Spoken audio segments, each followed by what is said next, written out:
Bem-aventurados aqueles que têm puro o coração, porque esses chegarão a Deus, quer dizer, ganharão o reino dos céus.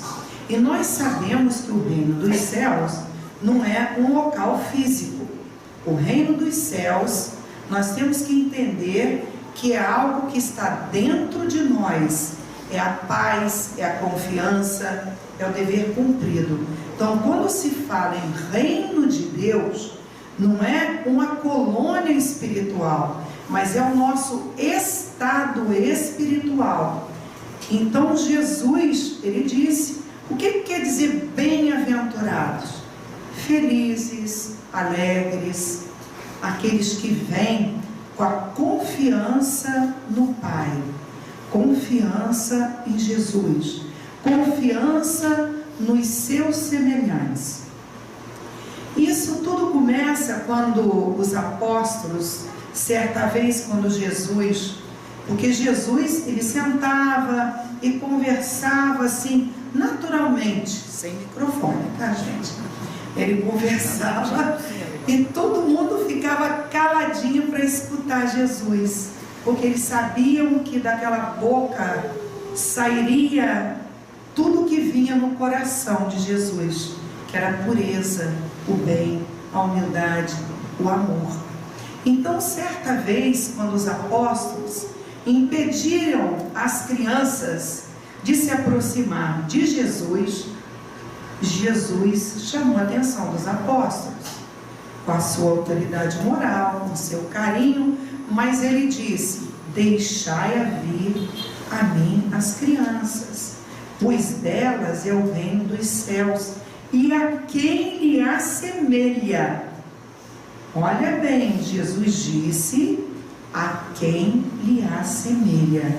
Então, isso é muito interessante a gente parar para pensar. Isso está, essa bem-aventurança, como as outras, está aqui no capítulo 8 do Evangelho segundo o Espiritismo, que eu gosto muito de mostrar, porque eu acho que é um maravilhoso dever de casa. Acho que depois todo mundo deveria chegar em casa e abrir o capítulo 8, bem-aventurado os que têm o coração puro. Mas vamos interpretar isso aí. Nós temos a comparação de Jesus da criança. Nós sabemos que isso aí é uma comparação, mas se vocês prestarem atenção no que eu disse assim, vinde a mim as criancinhas, delas é o reino dos céus, e a quem lhe assemelham. Então somos todos nós. E nós vamos voltar um pouquinho atrás, quando nós éramos crianças, principalmente no início da nossa infância. Jesus sempre foi muito sábio nas comparações. Então ele colocou a criança como símbolo da pureza. E quando nós chegamos perto de uma criança, principalmente no seu início, o que a gente sente pela criança? Carinho. Nós queremos proteger.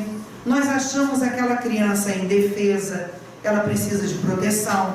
Os pais procuram acolher, educar, conduzir.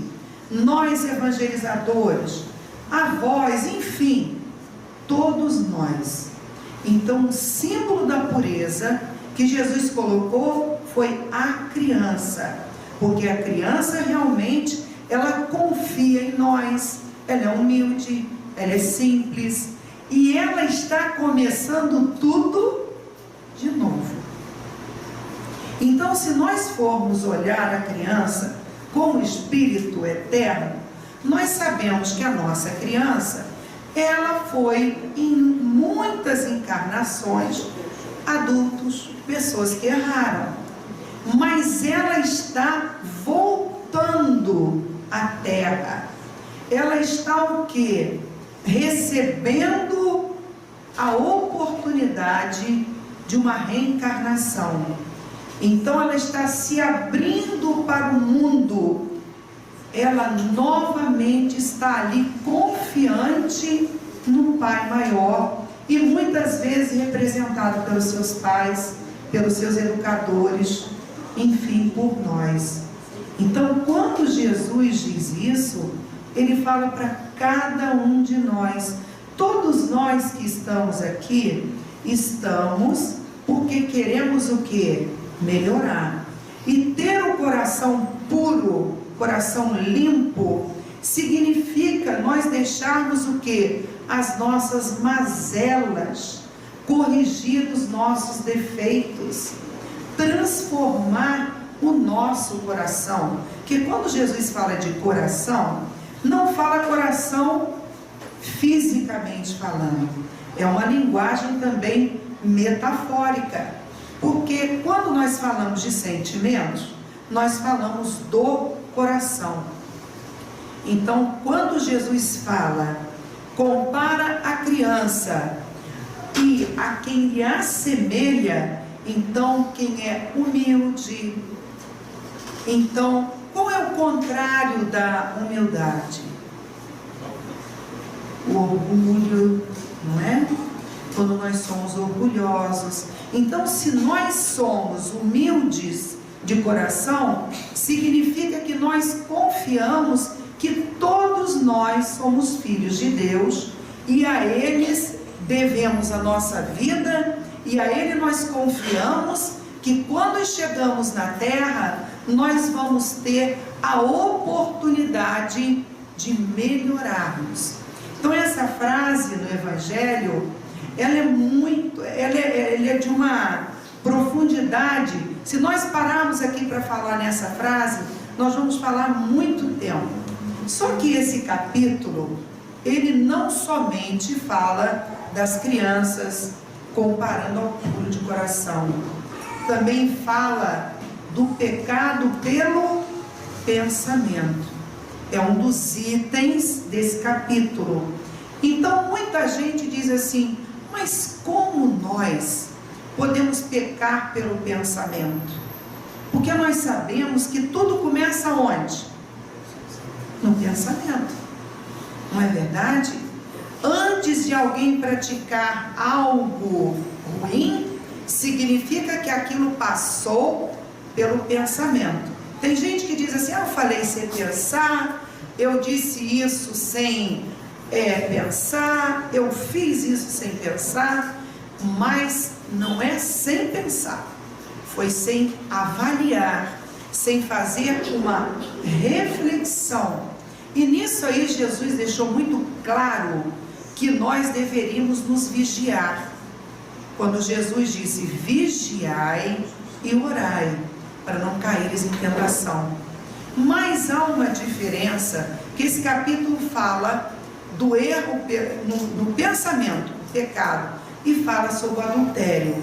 E muitas vezes as pessoas, pegando ao pé da letra o que tem no Evangelho, que fala só sobre o adultério de um homem pensar numa mulher, é porque naquela época isso tocaria as pessoas. Mas nós sabemos que Kardec, através dos Espíritos, foi um pouquinho mais além, porque Jesus não podia falar tudo. Ele tinha que falar na linguagem que muitos de nós estávamos lá, que nós entendíamos. Mas hoje nós sabemos que adulterar alguma coisa é enganar o nosso próximo em alguma coisa. Então nós quando estamos adulterando, quando estamos pensando em fazer algo ruim, já estamos errando. Mas aí tem duas vertentes. Nós somos perfeitos?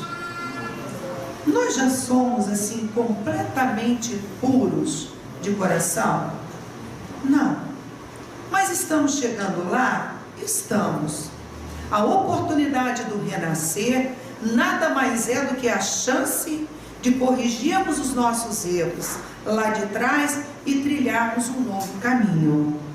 Então, quando nós pensamos em fazer algo de ruim para o nosso próximo, e nós aí ouvimos o que Jesus disse, vigiai, aí nós paramos naquele momento, fazemos uma prece que a prece é uma vacina que nós devemos tomar todos os dias. É a única vacina que nós podemos tomar todos os dias, é a prece. Então, quando nós vigiamos o nosso pensamento e nós deixamos de errar, veio no pensamento, mas eu não pratiquei. E isso dá o que, gente? Uma grande alegria. Aí sim, nós conquistamos um pouquinho a pureza dentro do nosso coração. Mas, se nós pensamos e agimos, aí realmente foi uma fraqueza. Mas muito de nós ainda faz isso? Fazemos. Mas o que a gente tem que fazer? Corrigir. Fiz hoje? Não fiz bem. Porque quando nós fazemos alguma coisa de mal para o outro, ou até pensamos, existe algo dentro de nós que não combina, porque nós não combinamos com o mal, nós combinamos com o bem, porque nós temos na nossa consciência todas as leis. Kardec já dizia, através dos espíritos, que todas as leis morais estão na nossa consciência. Então, quando nós fazemos algo de mal, nós ferimos em primeiro lugar a nós mesmos. Então é muito importante, por isso que eu acho muito importante o estudo do Evangelho, o estudo e a reflexão, porque temos que estudar e refletir cada pedacinho, mesmo que a gente demore bastante tempo para avaliar, perguntar a alguém que sabe um pouquinho mais que nós, mas nós devemos refletir. Então, o erro por pensamento, nós sabemos que tudo começa no nosso pensamento. E se nós queremos a pureza de coração, nós temos que vigiar e orar. Mas vamos um pouquinho à frente. Quando nós renascemos, nós sabemos que nós temos provas e expiações a passar. Não existe ninguém que avance sem ter provas e expiações. E se a gente avaliar o outro, se o outro não passa pelo mesmo problema que nós, é porque ele já passou por isso lá atrás e aprendeu. Então, muitas vezes alguém diz assim, parece que tem uma competição de quem sofre mais, ou de quem tem mais problemas. Ah, não, mas o meu sofrimento é maior que o seu, porque comigo aconteceu isso. Ah, comigo aconteceu aquilo. Só que se nós pararmos para avaliar, nós já tivemos várias encarnações. E nós já tivemos aquele problema, sim.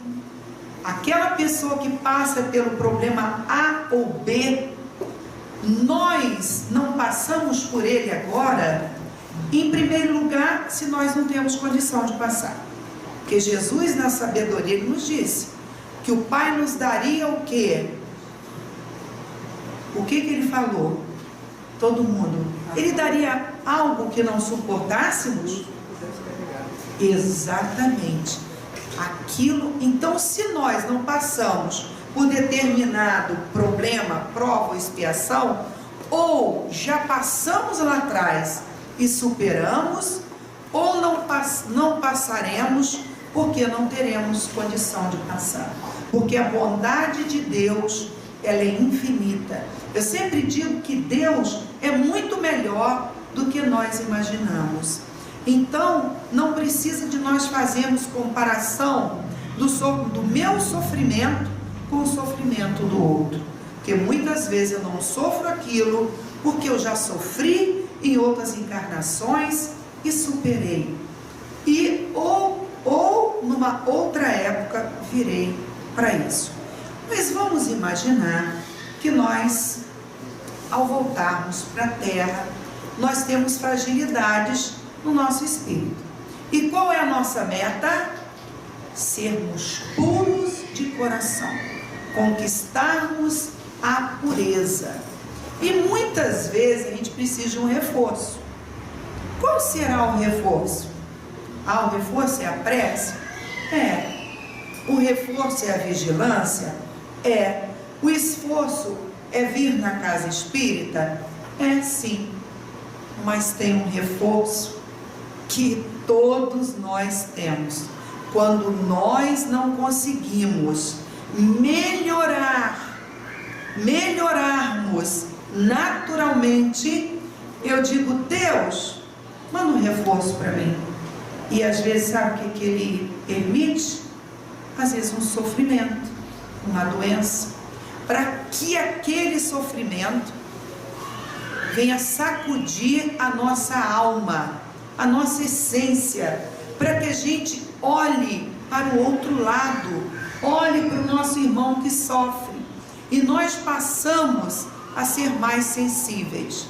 Há alguns que ainda não compreendem, por isso que é bom o estudo, que não compreendem, muitas vezes acham que um sofrimento é injustiça de Deus, e ficam muitas vezes zangados com Deus, ao passo que aquele sofrimento nós temos que superar, porque ele veio por causa do nosso livre arbítrio, porque nós sabemos que nós plantamos, mas também colhemos.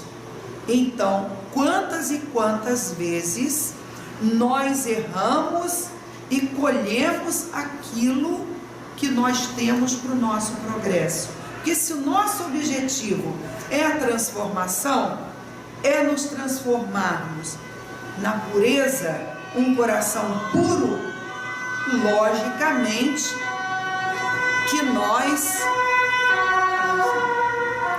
nós vamos trilhar o nosso caminho com dificuldade. Não existe um ser nessa terra que não tenha algo a ser provado, que não tenha uma expiação. Nesse capítulo também tem algo muito interessante. Ele é todo maravilhoso, mas ele fala da religião dos fariseus, um grupo de judeus. Certa feita, quando Jesus estava caminhando, vieram alguns fariseus e alguns escribas e ficaram especulando Jesus, dizendo assim: Jesus, estão dizendo que os apóstolos, eles não lavam as mãos antes das refeições. E isso é um absurdo, isso é uma tradição, isso tem que ser respeitado. Então, vamos avaliar essa questão. Muitas vezes, nós temos práticas exteriores. Aí Jesus ouve e diz o quê? Não é o que sai, não é o que entra na boca do homem que faz com que ele seja impuro, mas é o que sai, porque o que sai está onde? No nosso coração. Mas eles ainda queriam provar Jesus. E um fariseu, para ver se aquilo era verdade mesmo, convidou Jesus para se alimentar na casa dele. Almoçar, jantar, não me lembro bem. Aí Jesus aceitou o convite. E lá, sentou-se à mesa, pegou o pãozinho, comeu. Aí este fariseu, Jesus conseguia ler o pensamento das pessoas. A sua perfeição era tão intensa, e ele tinha que sentir as pessoas, não era para criticá-las, mas para educá-las. E ele sentiu, e o fariseu pensou o seguinte: e ele não lavou as mãos antes das refeições. Bem, nós sabemos, gente, que lavar as mãos antes das refeições é um hábito de higiene, senão nós vamos ficar doentes. Mas não era isso que eles queriam dizer. Aquilo era uma tradição. Os judeus, eles lavavam as mãos num ritual Então vinha alguém com um recipiente, jogava a água nas mãos, tinha que ser do punho para baixo. Depois que para caírem essas gotas, eles vinham ainda com mais uma vez enxaguar as mãos. Então era um ritual, era uma prática exterior. Então Jesus naquele momento virou-se para ele, e ele se assustou quando ele disse que eles limpavam os seus copos, limpavam os seus pratos, mas dentro deles estava cheio de rapinas e iniquidade. Quer dizer, estavam sujos de coração, porque na verdade nessa época eles tinham tantos preconceitos. As pessoas doentes eram preconceituadas, que elas eram impuras. A mulher, quando ela tinha o ciclo menstrual. Então eles tinham práticas exteriores da religião. Eles faziam oferendas e achavam que fazendo oferendas eles nem sequer precisavam cuidar de seus pais. Então desobedeciam à lei de Moisés, que uma das leis, dos 10 mandamentos era o quê? O respeito ao seu pai e à sua mãe. Então deixavam os pais ficarem em dificuldade, porque um lá colocava uma oferenda no altar e diziam que quando eles colocavam uma oferenda no altar, eles estavam servindo os pais, estavam cuidando dos pais. E muitas vezes não era isso que acontecia. Então eles tinham práticas externas e não práticas o quê? Internas. Então Jesus corrige dizendo que o que nos macula não é aquilo que entra na nossa boca, mas aquilo que sai. Porque quantas e quantas vezes nós erramos através das palavras. E como erramos. Por isso que Jesus veio nos dizer essa frase. E nós sabemos que a própria doutrina de Jesus, que Jesus não pregou religião, ele pregou o amor, a fraternidade, a caridade, a compreensão. E nós sabemos que a religião, aquilo que Jesus nos trouxe, muitas vezes transformou numa prática exterior. E nós sabemos que nós temos que ter o quê? É pureza. Então toda religião que não nos transforma, que não faz com que tenhamos um coração puro, ela não nos serviu, ou nós interpretamos mal essa religião. Então é importante que quando estejamos aqui, a gente possa compreender a doutrina, passo a passo daquilo que ela nos traz, porque ela vai nos transformar interiormente. E quando nós nos dirigirmos ao nosso irmão de outra religião, nós vamos ser mais tolerantes, porque a tolerância é algo, a paciência, que é a ciência da paz, nós temos que ter para com o nosso irmão. Nós temos que respeitar. Se ele está numa determinada religião e ele está se sentindo tocado naquele momento e ele está se tornando melhor, nós não vamos criticar, porque nós queremos também que as pessoas nos compreendam.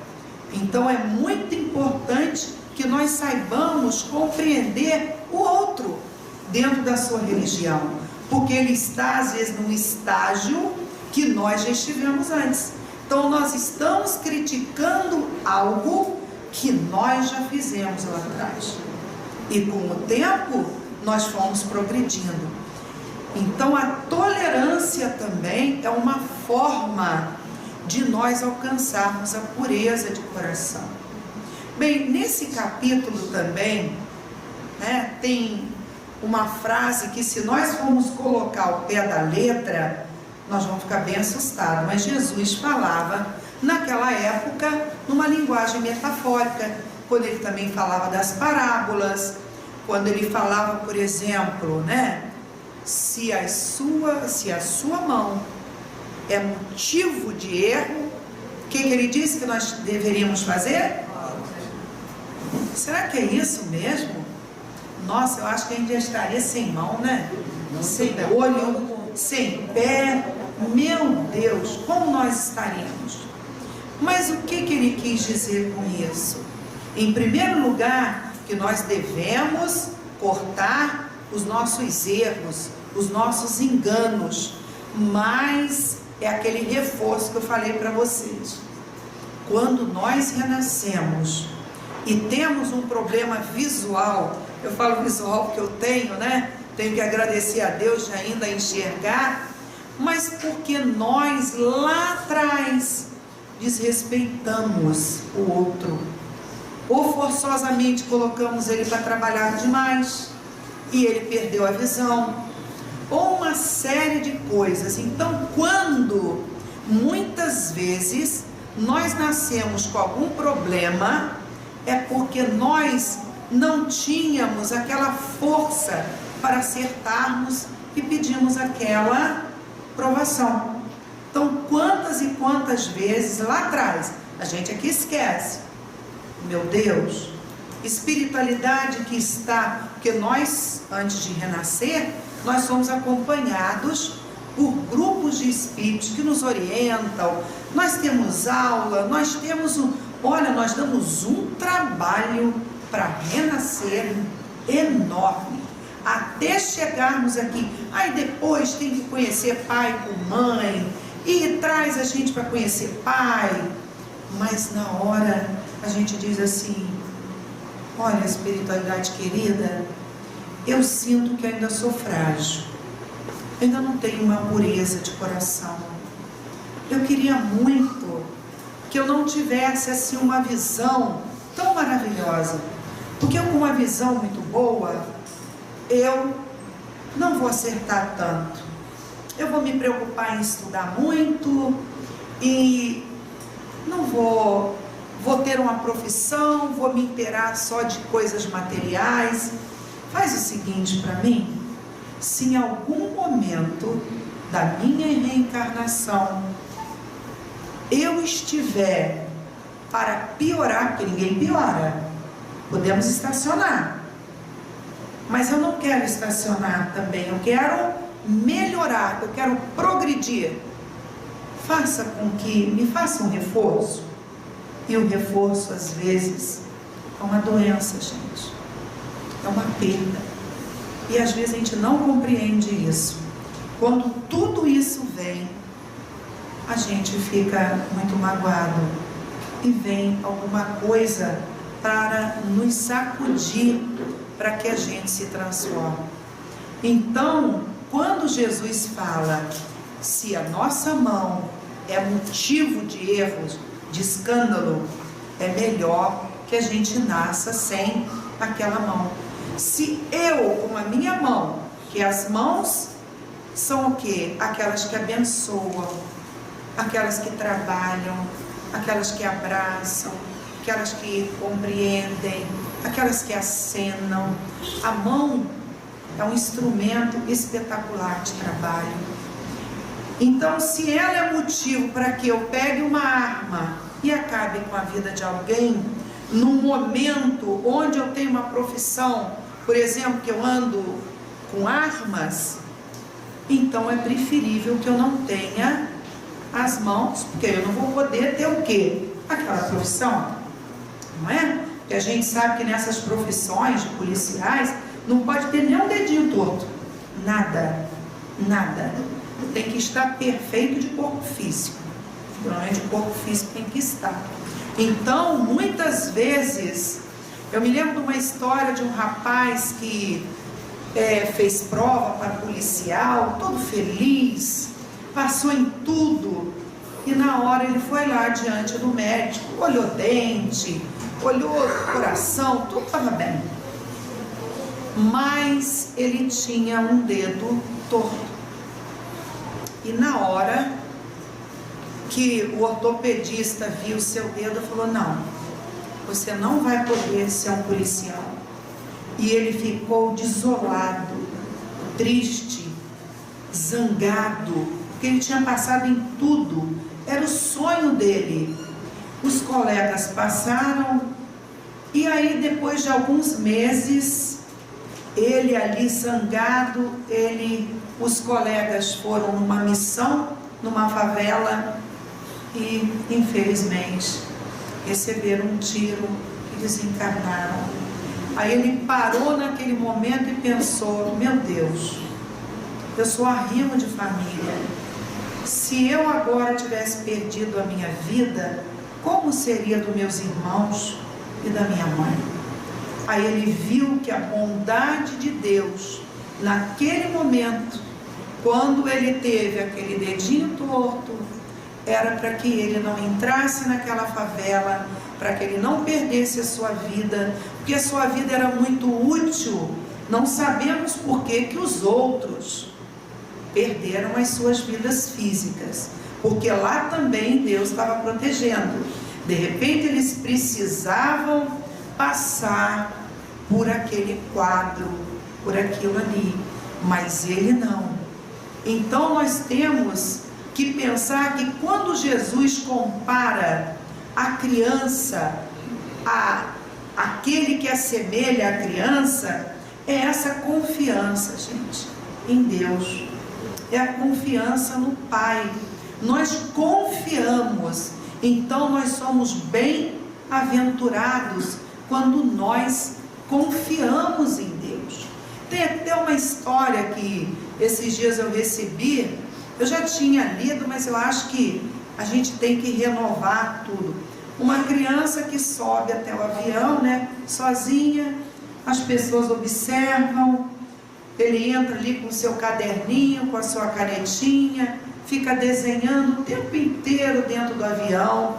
O avião entra em turbulência e ele ali tranquilo, confiante. E depois as pessoas perguntam a ele: menino, por que você ficou tão confiante enquanto nós todos estávamos intranquilos? O que ele falou? Porque o piloto é meu pai. O meu pai é o piloto. Então nós, para termos o coração puro, nós temos que confiar no nosso Pai maior, que é Deus. Por isso que Jesus diz: comparado à criança que retorna, comparado à simplicidade e humildade, que é o contrário do orgulho e do egoísmo, nós sabemos que quando somos orgulhosos e egoístas, nós achamos que somos muito. E quando nós somos humildes, a gente fica na simplicidade, confiando em Deus. Nesse capítulo também, como eu falei, fala do escândalo.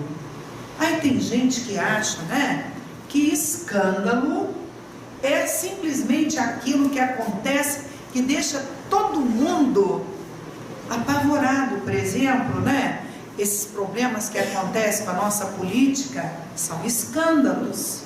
São escândalos, porque nenhum deles veio para fazer, o desrespeito ao dinheiro do nosso próximo. Muito pelo contrário, para usar com muita sabedoria. Aí nós achamos que escândalo é coisa assim séria, quando matou, roubou.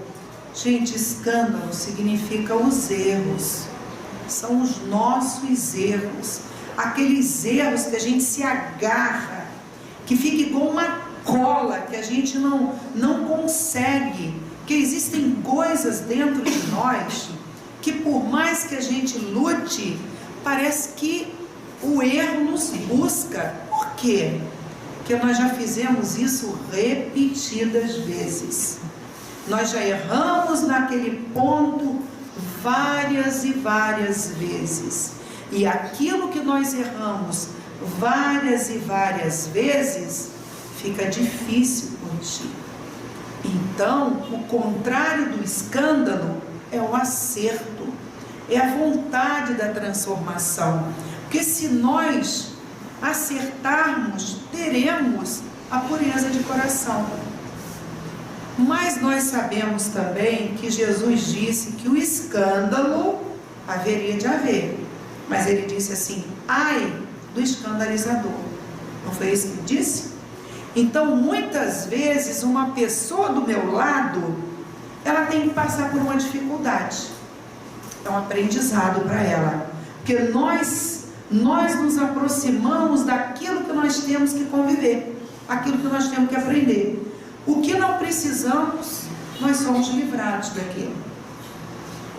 Mas, muitas vezes, quando nós não vigiamos o nosso pensamento, e nisso a nossa palavra, os nossos atos, nós podemos ser escandalizador da vida do outro. E aí o nosso erro ainda é maior. Quando nós erramos dentro de nós, mas quando nós escandalizamos a vida do outro, Jesus disse: o escândalo há de haver, mas ai do escandalizador.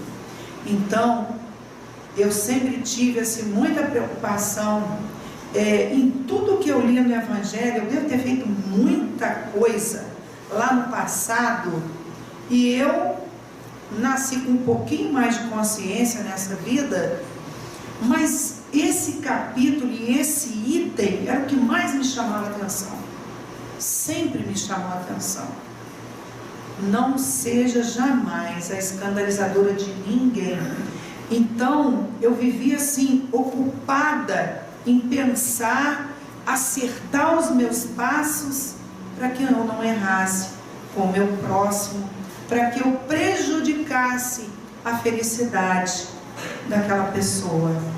Então nós devemos ter muito cuidado com os nossos erros, principalmente aquele que repete.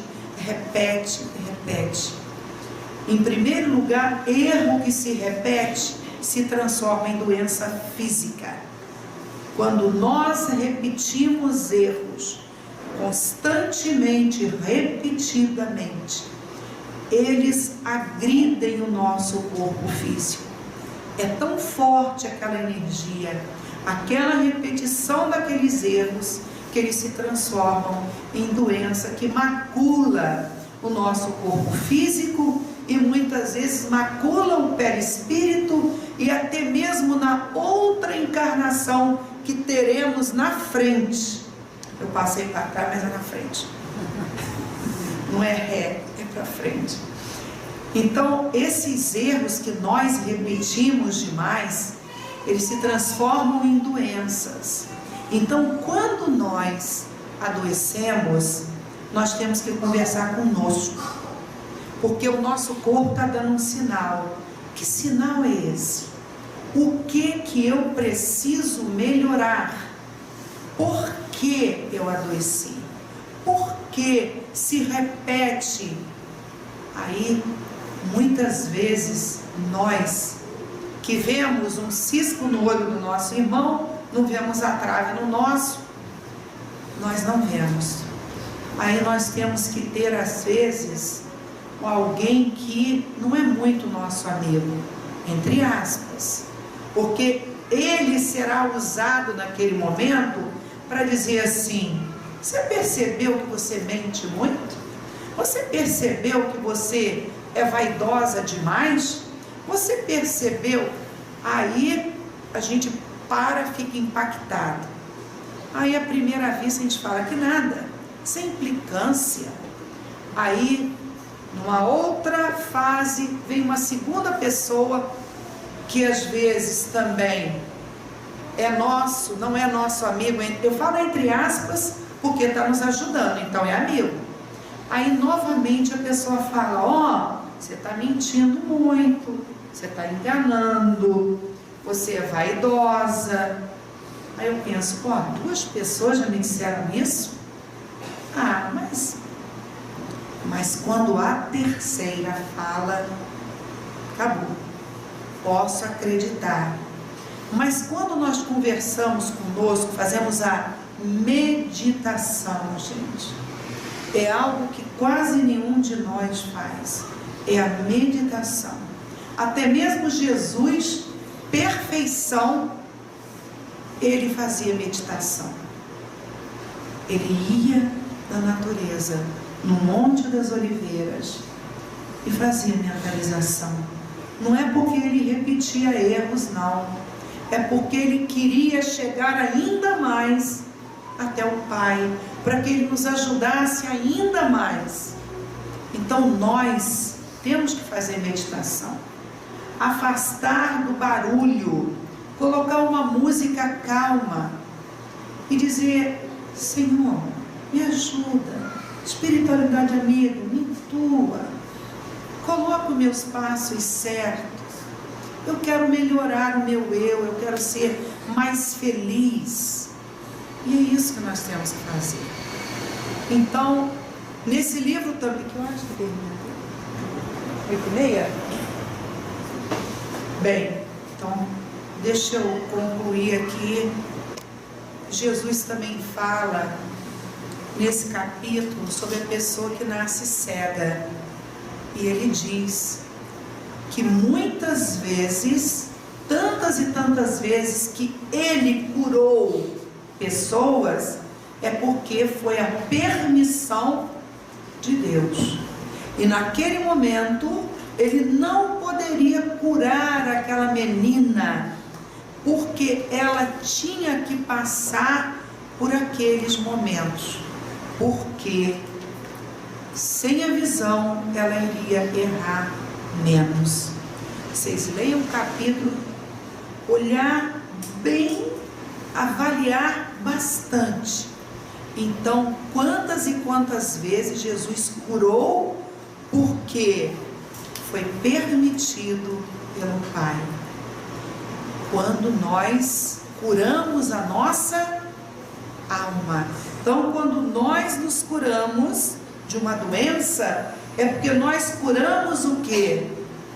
Um defeito moral. Nós curamos verdadeiramente. Foi permitido os médiuns que têm o amor, passaram, aquela energia, as células boas daquele médium, passou para o paciente, ou a espiritualidade colhe na natureza, porque existem vários tipos de cura espiritual. Então, o amor dos médiuns, a cura interior de algo que nos acontece, que nós passamos a corrigir. Então, nós não precisamos mais daquela experiência, porque nós já corrigimos o nosso erro. Então, eu queria muito que vocês guardassem, uma coisa importante: nós todos renascemos para sermos puros de coração. Só que isso não é numa encarnação somente. Então temos que a cada dia nas nossas vidas evitar os nossos erros, corrigir as nossas mazelas espirituais, e quando a doença bater, pare um pouquinho e pense: por que eu estou doente? Por que me aconteceu isso? A quem eu devo me assemelhar nesse momento? A criança. A criança é o quê? Humilde, casta, boa. Então é a ela que eu tenho que me assemelhar. Então eu acho que é um recado importante para um final de ano, para que nas nossas metas do ano que vem, mas que comece agora mesmo, que o pessoal fala assim: isso aqui é para o ano que vem. Não fazer agora, O importante é o hoje. Vamos nos modificar, porque a alegria de sermos bons, de sermos humildes, de sermos simples, isso aí é que nos faz felizes e faz feliz quem está ao nosso lado. É esse o recado.